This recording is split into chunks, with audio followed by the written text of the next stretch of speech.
नमस्कार मेरे प्यारे साथियों। आज दोस्तों मैं महर्षि सरभंग के बारे में बताऊंगा, जो इस प्रकार है।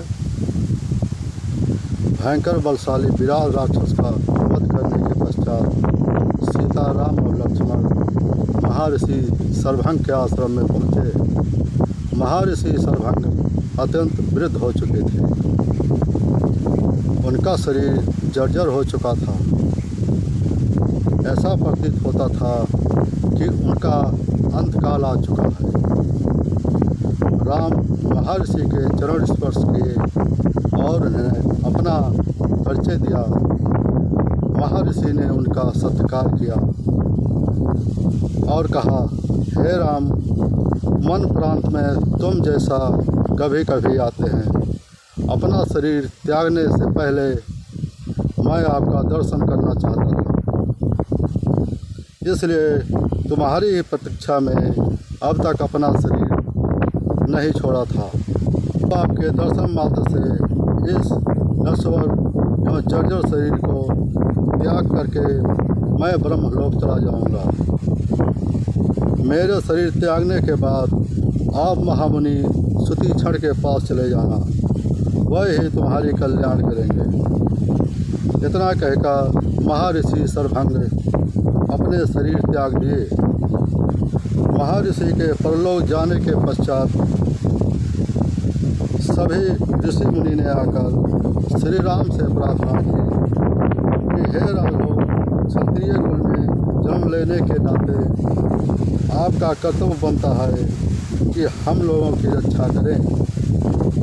जो हमारी रक्षा करता है, तपस्या का 1/4 फल प्राप्त होता है।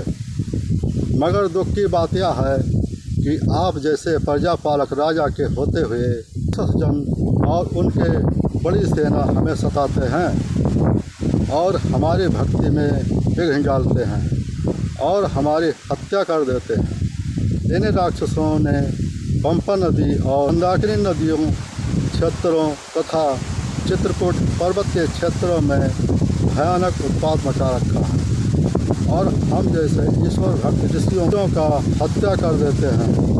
उनके उपद्रव के कारण ऋषि मुनियों का तपस्या करना बहुत कठिन हो गया है।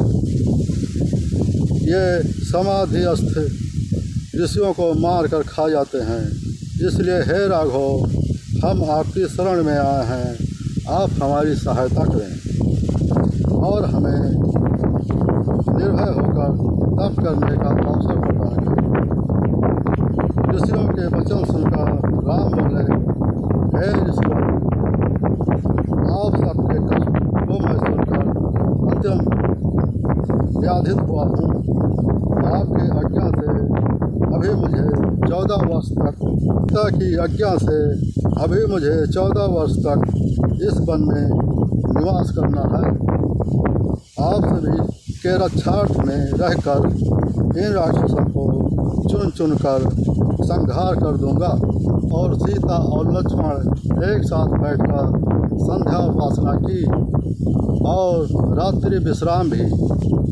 प्रातःकाल राम बोले, हे मुनिवर, हमारे हृदय में श्री राम, सीता और लक्ष्मण साथ बैठकर संध्या उपासना की और रात्रि विश्राम भी ऋषि सुतीक्षण के आश्रम में किया।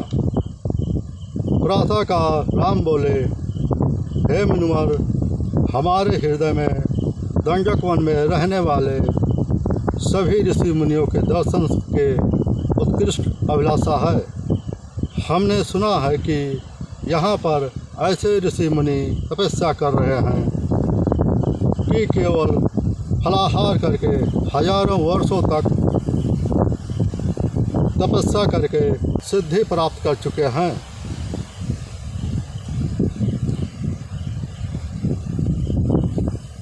ऐसे महात्माओं के दर्शन मात्र से सभी जन्मों के पाप नष्ट हो सकते हैं। इसलिए आप मुझे वहां जाने की आज्ञा प्रदान करें। महर्षि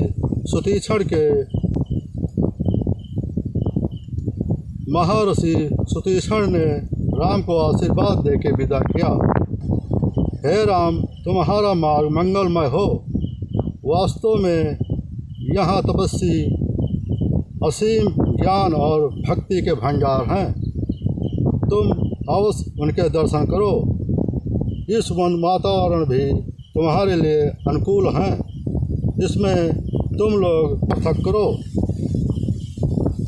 वनवास काल को सार्थक करो। तो दोस्तों, बस इतना ही। अगले वीडियो में फिर मिलते हैं। तब तक के लिए दोस्तों, जय हिंद, नमस्कार।